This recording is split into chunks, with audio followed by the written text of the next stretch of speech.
frères et sœurs, par rapport à l'impudicité, je ne fais pas des efforts. Je me retrouve en train de vaincre l'impudicité et je ne suis plus attiré. C'est mort en moi. Ça ne réagit pas. Ce n'est pas que je dis, oh Dieu, oh Dieu, oh Dieu, oh Dieu, oh Dieu. Non, je ne sens rien. Mais avant, tu es, oh Dieu, oh Dieu, oh Dieu, aide-moi à résister devant cette belle femme, cette belle femme. Maintenant, quand tu regardes, oh, quelle belle créature du Seigneur, gloire à Dieu. Oh, give me amen, give me amen, give me amen, give me amen.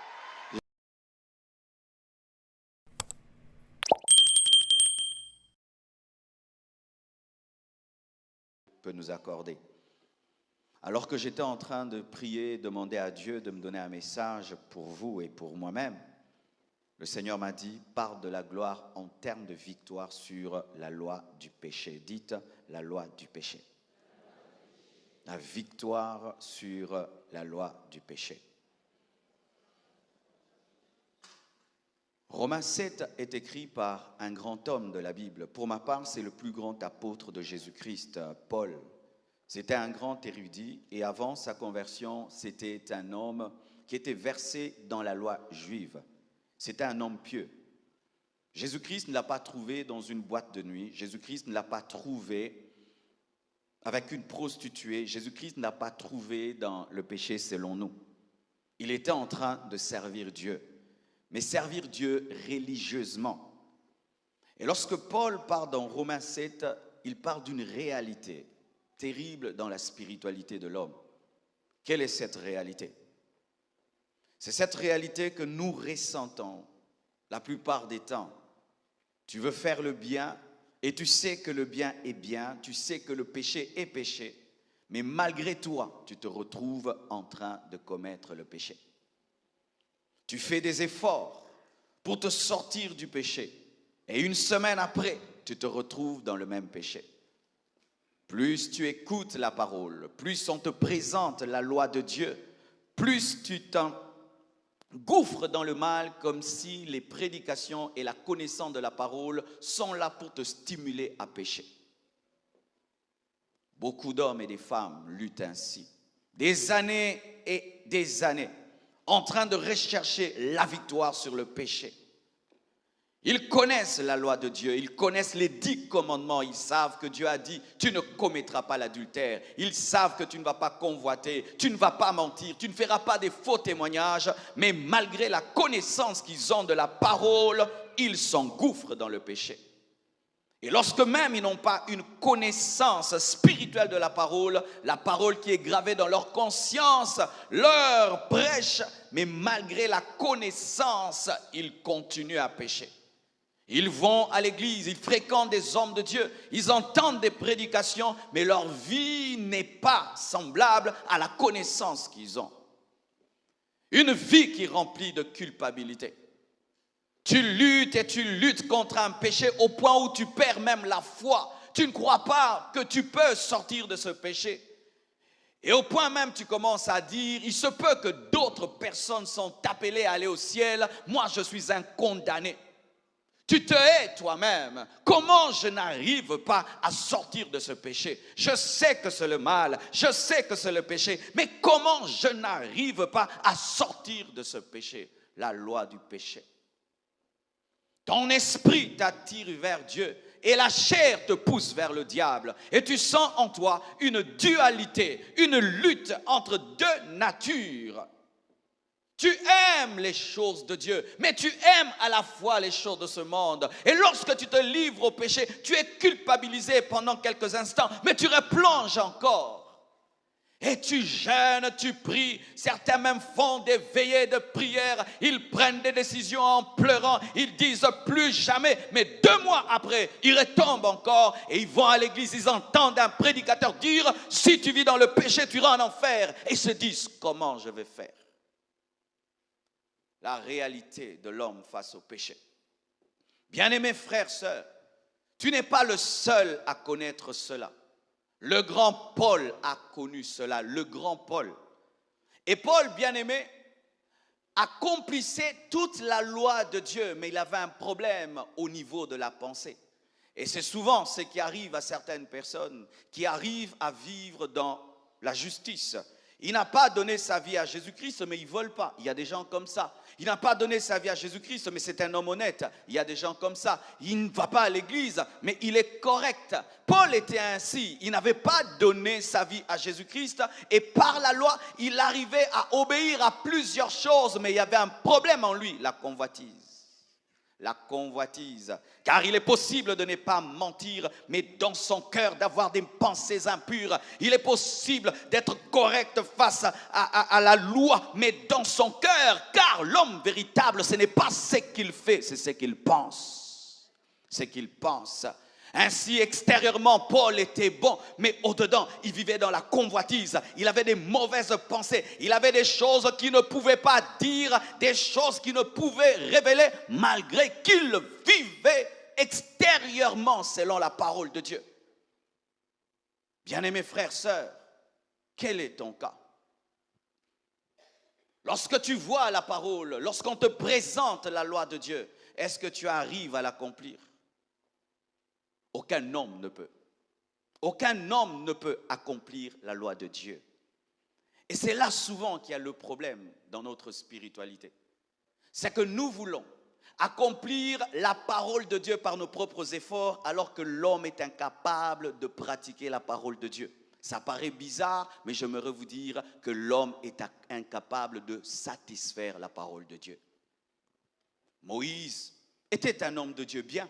Mais voici ce qu'il a fait. Un jour, il s'est fâché. Dieu lui a parlé. Il lui a dit, parle au rocher. Il a frappé. Dieu lui a dit, tu n'entreras pas. Élie était un homme de feu, mais Élie était un homme colérique. Tous les saints que nous connaissons avaient des défauts.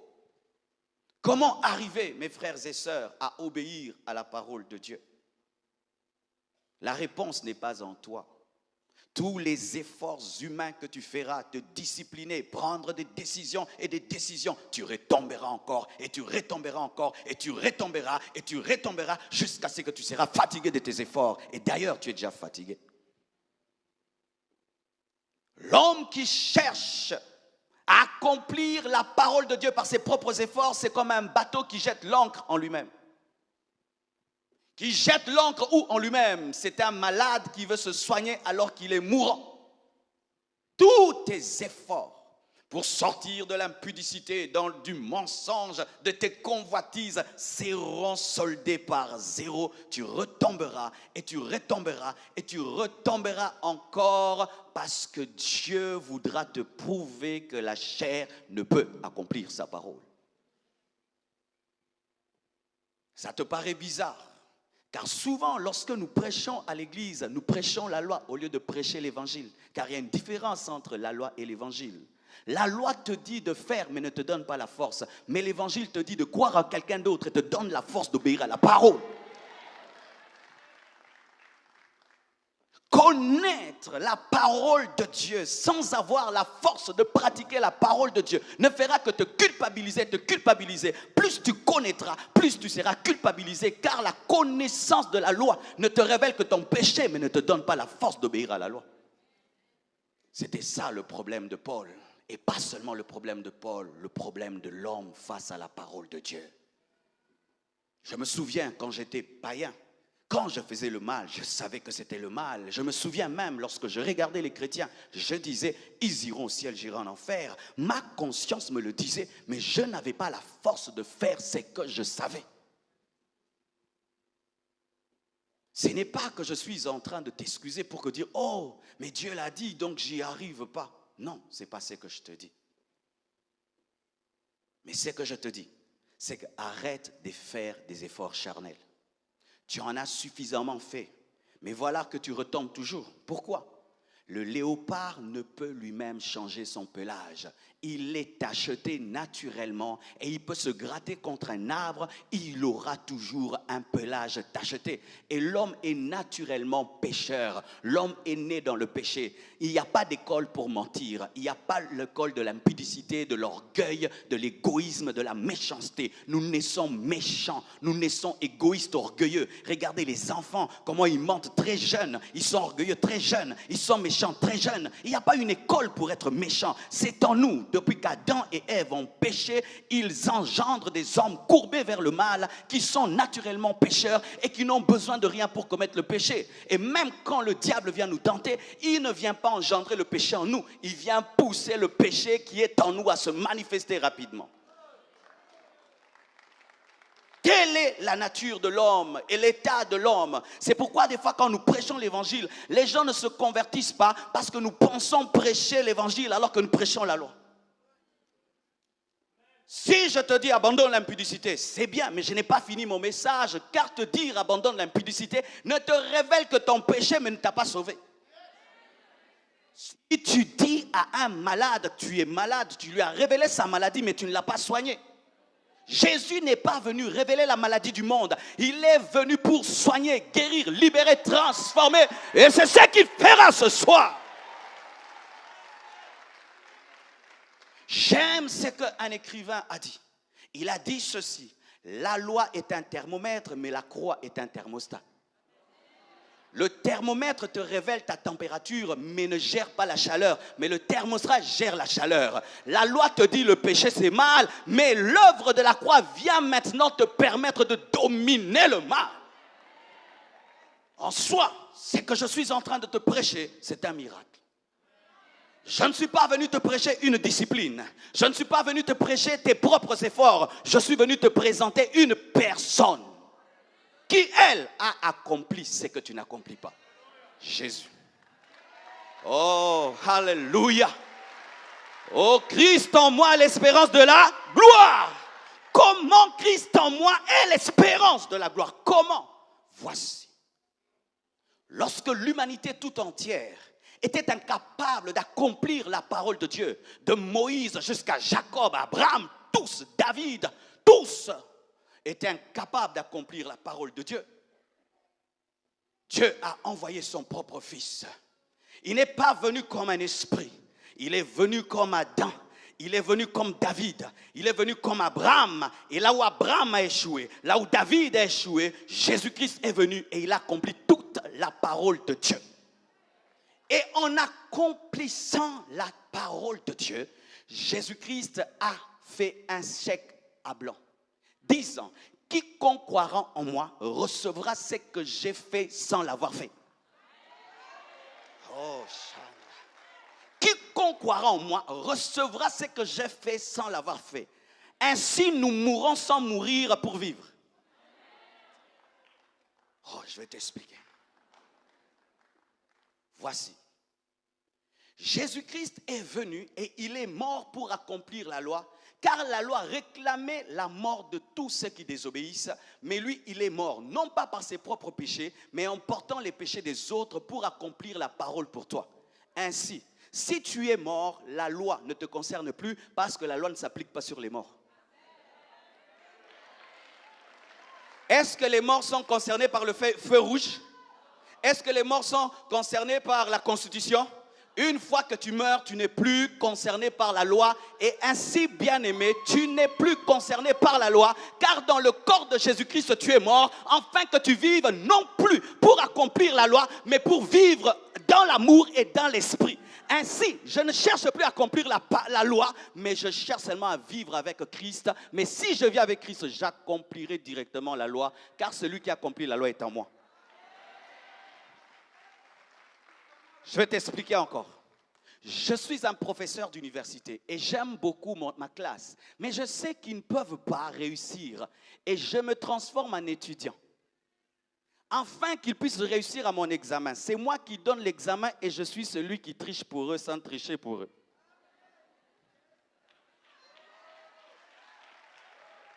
Christ en toi, c'est celui qui donne la loi, qui vient vivre en toi pour que tu accomplisses la loi. Oh my God! Ainsi, ce n'est plus moi qui vis, mais c'est Christ qui vit en moi. Et si Christ vit en moi, j'accomplirai la parole. Pourquoi? Il a accompli la parole. Ah. L'homme est un homme qui se noie et il cherche à faire des efforts, comme les gens au temps de Noé. Lorsque le déluge est venu, je crois que les grands nageurs ont dit, nous vaincrons. Je vais nager comme je nage toujours. Mais personne ne sort du déluge, même si tu es un grand nageur. Seuls les poissons s'en sauvent. Et Jésus-Christ est venu comme une bouée qui t'est lancée. Tu n'as qu'à t'accrocher. Dis t'accrocher. Pas nager, t'accrocher. Dis pas nager, t'accrocher. Tellement que l'homme est habitué à mériter, lorsqu'on lui présente la grâce, il est incapable de la recevoir parce qu'elle ne vient pas selon sa mentalité. C'est pourquoi la grâce est trop facile, c'est pourquoi nous ne la recevons pas. Si tu viens chez moi et je mets un diamant à ma porte, tu ne voleras jamais ce diamant. Tu diras c'est trop facile. Ça doit être une pierre du TOC. Pareil aussi. Ces efforts que tu fais toute ta vie pour vaincre le péché, j'aimerais te dire, voici la solution. Tu crois en celui qui a vaincu. Trop facile. Trop facile. Tu aurais aimé que je te dise, fais un jeûne. Tu aurais aimé que je te dise, fais une veillée. Donne une offrande. Là, tu allais dire, ah, ça c'est possible. Je te dis rien. Tu n'as qu'à croire en celui qui a accompli la parole, que lorsqu'il mourait, tu mourrais avec lui. Et automatiquement, ce qu'il a fait devient à toi et quelque chose se produit. Le Saint-Esprit de Dieu entre dans ton esprit et te donne la force. C'est que la loi ne donnait pas. La loi te dit ne fais pas sans t'aider. Mais la grâce vient et t'aide à faire ce qu'elle te dit. Pourquoi? Dieu te permet d'avoir son esprit en toi. Christ en toi, c'est le Saint-Esprit en toi. Ainsi, mes frères et sœurs, par rapport à l'impudicité, je ne fais pas des efforts. Je me retrouve en train de vaincre l'impudicité et je ne suis plus attiré. C'est mort en moi. Ça ne réagit pas. Ce n'est pas que je dis, oh Dieu, oh Dieu, oh Dieu, oh Dieu, oh Dieu. Non, je ne sens rien. Mais avant, tu es, oh Dieu, oh Dieu, oh Dieu, aide-moi à résister devant cette belle femme, cette belle femme. Maintenant, quand tu regardes, oh, quelle belle créature du Seigneur, gloire à Dieu. Oh, give me amen, give me amen, give me amen, give me amen.